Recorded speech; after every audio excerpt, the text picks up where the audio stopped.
कल्पना करो कि आप एक ऐसे मकान में हो जिसमें लिफ्ट नहीं है, तो आप मकान की छत पे कैसे पहुंचोगे?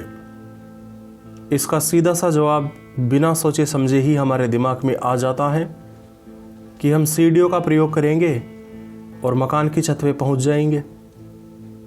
इस प्रकार मकान पर जाने के लिए आपको सीढ़ियों का सहारा लेना पड़ता है। ठीक उसी प्रकार कोई इंसान, वह चाहे कोई भी हो, चाहे वो इंसान बहुत अमीर हो, चाहे वह इंसान बहुत गरीब हो, प्रत्येक इंसान को ज्ञान प्राप्त करने के लिए एकाग्रता का सहारा लेना पड़ता है। अगर किसी व्यक्ति में एकाग्रता बिल्कुल ही ना हो या बिल्कुल ही ना के बराबर हो, तो ऐसा व्यक्ति बिल्कुल ही ना के बराबर सीखेगा। एकाग्रता को आप हमारे दिमाग का दरवाज़ा मान सकते हैं। अगर आपकी एकाग्रता बहुत ज़्यादा होती है तो इसका मतलब होता है कि आपके दिमाग का दरवाज़ा बहुत ज़्यादा खुला हुआ है, जिसकी वजह से हम जो भी पढ़ते हैं वह हमारे दिमाग में चला जाता है और हमें जल्दी समझ में आ जाता है। लेकिन जब एकाग्रता कम होती है तो इसका मतलब होता है कि हमारे दिमाग का वह दरवाज़ा कम खुला होता है, जिसकी वजह से जानकारी प्रवेश करने में या उसे समझने में दिक्कत होने लगती है। और जिस व्यक्ति का यह दरवाज़ा बंद होता है, अर्थात एकाग्रता शक्ति जिस व्यक्ति में नहीं होती है, तो ऐसा व्यक्ति कुछ भी समझ नहीं पाता है, कुछ भी सीख नहीं पाता है। ऐसा व्यक्ति मानसिक रूप से कम योग्य होता है। एक रसायनज्ञ है, अर्थात केमिस्ट है, जब वह अपनी प्रयोगशाला में लिए गए तत्वों का गहराई से विश्लेषण करता है, अपनी पूरी एकाग्रता उन तत्वों का विश्लेषण करने में लगा देता है, तो धीरे धीरे उन तत्वों का राज उसकी आंखों के सामने खुलने लगता है और उसे समझ में आने लग जाता है कि अब कैसे क्या करना है। वह समझने लग जाता है कि किस पदार्थ को किस प्रकार से बनाना है। जब कोई चित्रकार अपना पूरा ध्यान, अपनी पूरी एकाग्रता चित्र को बनाने पर केंद्रित कर देता है, तो वह बिल्कुल वास्तविक जैसा दिखने वाला चित्र बना देता है। जब कोई विद्यार्थी पूरी एकाग्रता के साथ में पढ़ाई करता है, तो वह ज्ञान को अच्छी तरह से समझ लेता है और क्लास में टॉप करता है। जब कोई अध्यापक पूरी एकाग्रता के साथ में पढ़ाता है, तो वह विद्यार्थियों को ज़्यादा से ज़्यादा सिखा पाता है। जब कोई संगीतकार अपनी पूरी एकाग्रता को संगीत पे केंद्रित कर देता है, तो उसके दिमाग में कई प्रकार के संगीत बनाने के विचार आने लगते हैं। जब कोई लेखक या कवि पूरी एकाग्रता के साथ में लिखने का कार्य करता है, तो उसके दिमाग में रचनात्मक विचारों की लहर दौड़ने लग जाती है। यहाँ पर हमें एक बात समझ में आती है कि चाहे कोई भी व्यक्ति हो, चाहे वो चित्रकार हो, लेखक हो, संगीतज्ञ हो, विद्यार्थी हो या अध्यापक हो, जो अपने काम में जितना ज़्यादा एकाग्रचित हो पाता है, वह अपने काम को उतना ही ज़्यादा बेहतर तरीके से कर पाता है और वह उतनी ही प्रसिद्धि पाने लग जाता है। इस प्रकार देखें तो कोई व्यक्ति किसी काम में बेहतर है या किसी काम को करने में बेकार है, इसका फैसला भी तो उसकी एकाग्रता से ही होता है। स्वामी विवेकानंद जी कहते हैं कि एक साधारण इंसान अपनी 90% विचार शक्ति को व्यर्थ ही गवा देता है। यही कारण है कि वह बार बार गलती करता है। अगर मन प्रशिक्षित हो, मन को खूब अभ्यास कराया गया हो, तो वह भूल नहीं करता है। पशुओं की एकाग्रता बहुत कम होती है, जिसकी वजह से उनके लिए कुछ भी सीखना या उन्हें कुछ भी सिखा पाना बहुत ही मुश्किल कार्य होता है।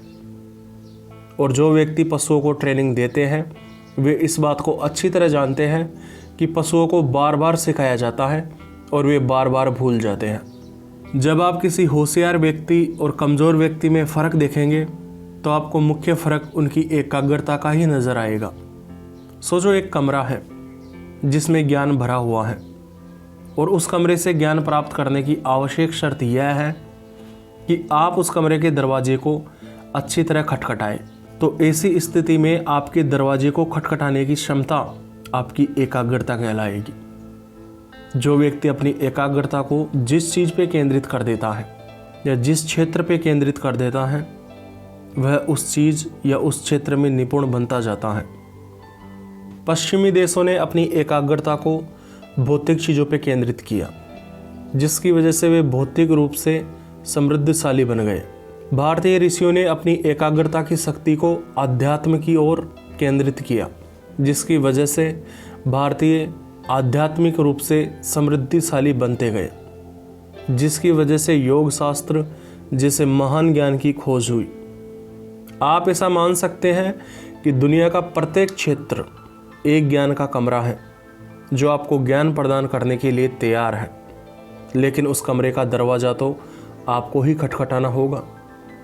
और आपकी एकाग्रता शक्ति जितनी ज़्यादा अच्छी होगी, आप दरवाजे को उतनी ही अच्छी तरीके से खटखटा पाएंगे, जिसकी वजह से आप दरवाजे को उतनी ही अच्छी तरीके से खोल पाएंगे और उतनी ही अच्छी तरीके से ज्ञान को हासिल कर पाएंगे। कारण चाहे कुछ भी हो, चाहे वह सोशल मीडिया का नशा हो, चाहे वह कम शारीरिक गतिविधि हो, लेकिन वर्तमान में अधिकतर मनुष्यों की एकाग्रता की शक्ति पहले की तुलना में कम होती जा रही है। एक टाइम था जब ज्ञान को सहेजने का या इसका भंडारण करने का कोई भी लिखित तरीका नहीं था, जिसकी वजह से एक पीढ़ी दूसरी पीढ़ी को बोलकर ज्ञान पहुंचाती थी, दूसरी पीढ़ी उस ज्ञान को सुनकर ग्रहण करती थी। गुरु बोलता था और शिष्य सुनता था, और इसी प्रक्रिया से वह ज्ञान को खूब अच्छी तरह ग्रहण कर लेता था। देखा जाए तो पहले मनुष्य के पास में ज्ञान को स्थानांतरित करने के विशेष साधन मौजूद नहीं थे, फिर भी ज्ञान का स्थानांतरण आसानी से हो जाता था। लेकिन धीरे धीरे ज्ञान को स्थानांतरित करने के साधनों में वृद्धि होती गई, लेकिन इसके साथ ही कम अभ्यास की वजह से या आलसी मन की वजह से मनुष्य की एकाग्र होने की क्षमता भी कम होती चली गई। आज हमारे पास में आर्टिफिशियल इंटेलिजेंस जैसी इतनी महान चीज़ उपलब्ध है, यदि कोई व्यक्ति इसका प्रयोग करके सीखना चाहे तो महाज्ञानी बन सकता है, वह भी बिना किसी विशेष धनराशि को खर्च किए। अगर छात्र में सीखने की इच्छा हो तो वह उस लेवल को प्राप्त कर सकता है जिसके बारे में अधिकतर लोग सिर्फ सपने देखते हैं। लेकिन इतना सब कुछ होने के बाद भी बहुत कम लोग ही एक अच्छे स्तर को प्राप्त कर पाते हैं। क्यों? क्योंकि बहुत कम लोग ही होते हैं जो अपने ध्यान को एकाग्रचित रखने का प्रयास करते हैं। जो अपने ध्यान को जितना ज़्यादा एकाग्रचित कर लेता है, वह उतना ही ज़्यादा ज्ञान हासिल कर लेता है और आगे बढ़ जाता है। स्वामी विवेकानंद कहते हैं कि मैं तो एकाग्रता को ही ज्ञान का संपूर्ण सार मानता हूँ। अगर मुझे किसी कारणवश अपनी शिक्षा दोबारा से प्रारंभ करनी पड़े तो मैं अपना समय विषयों के अध्ययन में खर्च नहीं करूँगा, बल्कि मैं सबसे पहले तो अपनी एकाग्रता शक्ति को अच्छे स्तर तक बढ़ाऊँगा और फिर अध्ययन करना शुरू करूँगा। क्योंकि मैं जानता हूँ कि यदि मेरे पास में एकाग्रता शक्ति आ गई तो फिर विषयों का अध्ययन करना कोई ज़्यादा कठिन बात नहीं होगी। अगर तलवार में धार हो तो फिर चीज़ों को काटना ज़्यादा कठिन नहीं होता। स्वामी विवेकानंद कहते हैं कि ब्रह्मचर्य करने से एकाग्रता की शक्ति बढ़ती है।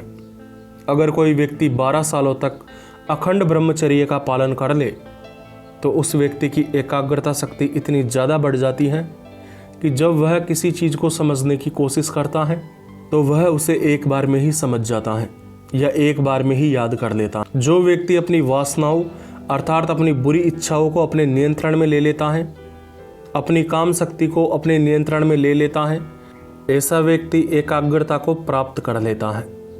लेकिन सबसे बड़ी बात यह है कि स्वामी विवेकानंद जी ब्रह्मचर्य के माध्यम से क्या समझाना चाहते हैं। क्या स्वामी विवेकानंद ब्रह्मचर्य के माध्यम से यह समझाना चाहते हैं जो आप समझते हैं?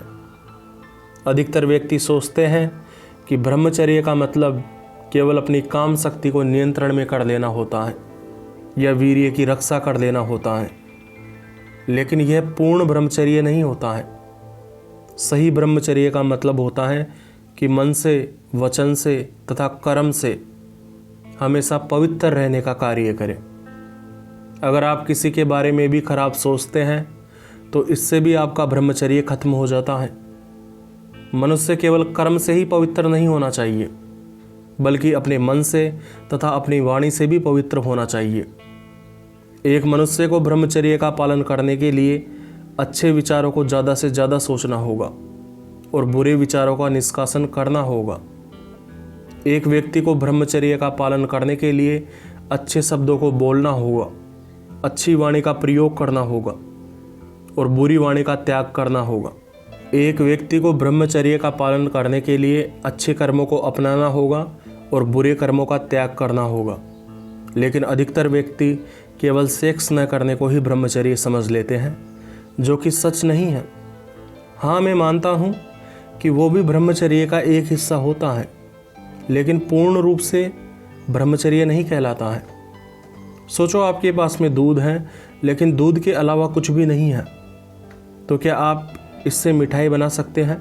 ठीक उसी प्रकार आप अपनी सेक्स की इच्छा पर नियंत्रण कर लेते हो, लेकिन आप अपने मन से या वाणी से या विचारों से पवित्र नहीं होते हो, तो इससे आपके ब्रह्मचर्य का पालन नहीं होता है। मैं आपको सलाह देना चाहूँगा कि यदि आप ब्रह्मचर्य का पालन करना चाहते हैं तो किसी अच्छे गुरु का मार्गदर्शन प्राप्त करें। अच्छी एवं विश्वसनीय किताबों से मार्गदर्शन प्राप्त करें। YouTube पर ब्रह्मचर्य के बहुत सारे वीडियो अपलोड किए गए हैं, जिनमें अधिकतर बातें फेक हैं और मैं उनसे सहमत नहीं हूँ। आपका निजी विचार कुछ भी हो सकता है, मैं उसका सम्मान करता हूँ। अगर आप सही तरीके से ब्रह्मचर्य का पालन नहीं करते हैं तो आपके ब्रह्मचर्य का पालन करने का कोई मतलब नहीं निकलता। तो उम्मीद करता हूँ आज की बात आपको समझ में आ गई होगी। मुझे इतना ध्यान लगाकर सुनने के लिए आपका दिल से धन्यवाद।